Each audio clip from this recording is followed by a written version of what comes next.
Hello friends, शफीकार welcome back to my YouTube channel.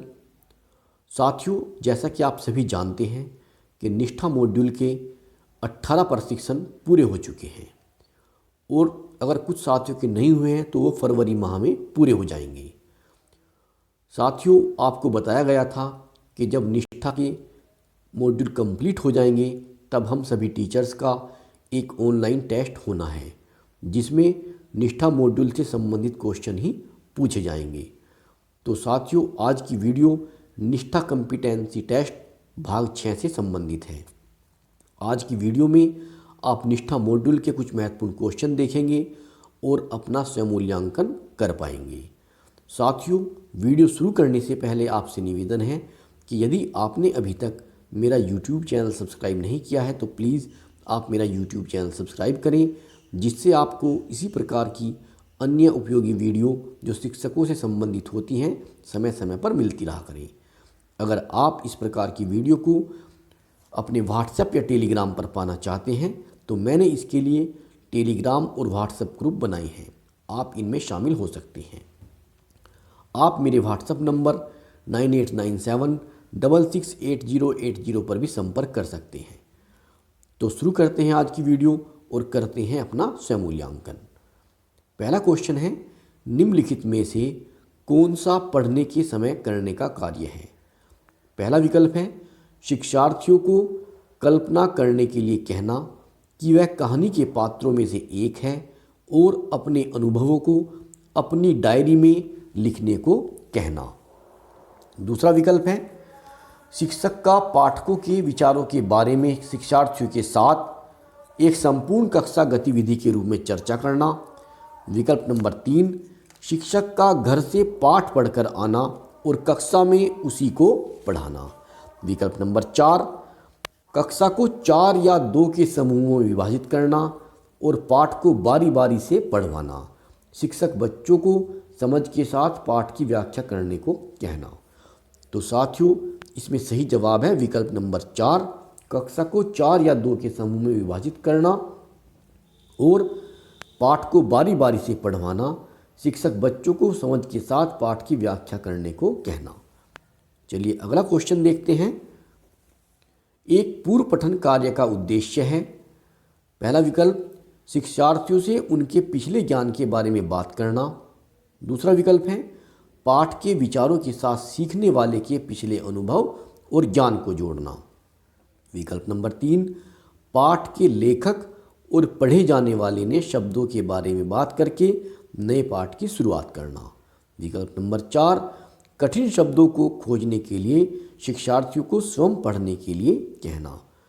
तो साथियों, यहाँ पर विकल्प नंबर 2 इसका सही जवाब है। एक पूर्व पठन कार्य का उद्देश्य पाठ के विचारों के साथ सीखने वाले के पिछले अनुभव और ज्ञान को जोड़ना होता है। अगला क्वेश्चन है, पढ़ना अर्थ गढ़ना है, इस कथन से क्या अभिप्राय है? पहला विकल्प पढ़ना पाठ के विचारों को समझना है। विकल्प नंबर 2, पढ़ना शिक्षार्थियों को विषय वस्तु के साथ विभिन्न अर्थ जोड़ने के लिए प्रोत्साहित करता है। विकल्प नंबर 3, पढ़ना ध्वनि समूह शब्दों और वाक्यों को सीखने से शुरू होता है। विकल्प नंबर 4, पढ़ना पाठ के वर्णमाला और शब्दों के अक्षरों की व्याख्या है। तो साथियों, इसका सही जवाब लगता है पहला विकल्प, पढ़ना पाठ के विचारों को समझना है। अगला क्वेश्चन है, वर्तमान भाषा सीखने के नज़रिए से निम्नलिखित में कौन सा सच है? पहला विकल्प है सुनना, बोलना, पढ़ना, लिखना, ध्यान देना और सोचना एक साथ विकसित होता है। दूसरा विकल्प है सुनना, बोलना, पढ़ना, लिखना, ध्यान देना और सोचना एक रैखिक तरीके से विकसित होता है। तीसरा है लिखने से पहले सुनना, बोलना और पढ़ना विकसित होता है। नंबर 4 पर है लेखन एक भाषा सीखने में शिक्षार्थियों द्वारा विकसित किया जाने वाला अंतिम कौशल है। तो साथियों, यहाँ पर विकल्प नंबर 1 सही है, जिसमें लिखा गया है कि सुनना, बोलना, पढ़ना, लिखना, ध्यान देना और सोचना एक साथ विकसित होता है।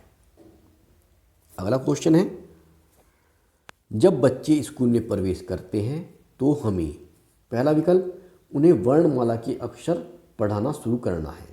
दूसरा विकल्प है भाषा कौशल का निर्माण करना है। विकल्प नंबर 3 मौखिककरण साधनों के माध्यम से भाषा के साथ परिचित कराना है। विकल्प नंबर 4 वाक्य और कहानियाँ पढ़ने के लिए उन्हें पढ़ाना शुरू करना है। इसका सही जवाब है विकल्प नंबर 3 मौखिककरण साधनों के माध्यम से भाषा के साथ परिचित कराना है। अगला प्रश्न है निम्नलिखित में से कौन सा कथन सही है? पहला, मातृभाषा दूसरी भाषा की शिक्षा में हस्तक्षेप करती है। दूसरा है दूसरी भाषा सीखने में मातृभाषा ना तो समर्थन करती है और ना ही हस्तक्षेप करती है। तीसरा है मातृभाषा दूसरी भाषा सीखने के लिए एक संसाधन है। नंबर 4 मातृभाषा दूसरी भाषा सीखने का समर्थन करती है। तो यहाँ पर ऑप्शन नंबर 1 सही है, जिसमें लिखा है कि कथन 3 और कथन 4 सही है। अगला प्रश्न है बच्चे मानव सीखता है। पहला विकल्प बहुत प्रयास से मातृभाषा। दूसरा है बिना किसी प्रयास के विदेशी भाषा। नंबर 3 काफ़ी प्रयास के बिना मातृभाषा। नंबर 4 स्कूल में केवल मातृभाषा। तो इसका सही जवाब है काफ़ी प्रयास के बिना मातृभाषा। अगला प्रश्न भाषा सीखने में केंद्रीयता का अर्थ है कि पहला विकल्प सभी विषय वस्तु सीखना मूल रूप से भाषा सीखना है। नंबर 2 सभी भाषा सीखना मूल रूप से विषय वस्तु सीखना है। विकल्प नंबर 3 भाषा शिक्षण का केंद्रीय उद्देश्य केवल विषय वस्तु पर केंद्रित है। विकल्प नंबर 4 विषय वस्तु को भाषा की चिंता नहीं करनी चाहिए। तो यहाँ पर विकल्प नंबर 1 सही है, जिसमें कहा गया है कि सभी विषय वस्तु सीखना मूल रूप से भाषा सीखना है। अगला प्रश्न मातृभाषा आधारित बहुभाषिकता का क्या है? पहला विकल्प है स्कूल में सभी बच्चे केवल एक ही भाषा और अंग्रेजी सीखते हैं। दूसरा है सभी बच्चे सीखने के प्रारंभिक वर्षों के दौरान अधिक से अधिक भाषाएं सीखते हैं।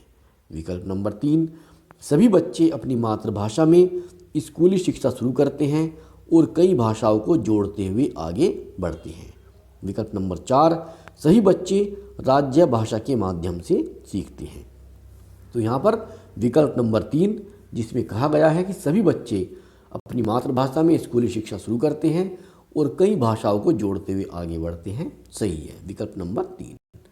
अगला प्रश्न है भाषा सीखने की रणनीति के रूप में बहुभाषिकता का क्या अर्थ है? पहला विकल्प है कई भाषाओं का सीखना सिखाना और शिक्षण। दूसरा है माध्यम और आकलन के रूप में एक ही भाषा में विषय वस्तु सीखना। नंबर 3 त्रिभाषा सूत्र को लागू करना। नंबर 4 कक्षा में शिक्षण अधिगम के लिए बच्चों की भाषा का उपयोग करना। तो यहाँ पर सही जवाब है विकल्प नंबर 4 कक्षा में शिक्षण अधिगम के लिए बच्चों की भाषा का उपयोग करना। तो साथियों ये थे कुछ क्वेश्चन जो निष्ठा मॉड्यूल से संबंधित हैं। आशा करता हूँ यह वीडियो आपको उपयोगी लगेगा और आपको पसंद आएगा। अगर आपको वीडियो अच्छा लगे तो इसे आप लाइक करें, साथ ही मेरे YouTube चैनल को भी आप सब्सक्राइब करें, जिससे आपको इसी प्रकार की अन्य उपयोगी वीडियो समय समय पर मिलती रहा करें। इस वीडियो में इतना ही, मिलते हैं आपसे बहुत जल्द अगली वीडियो में। तब तक के लिए नमस्कार, हैव ए नाइस डे।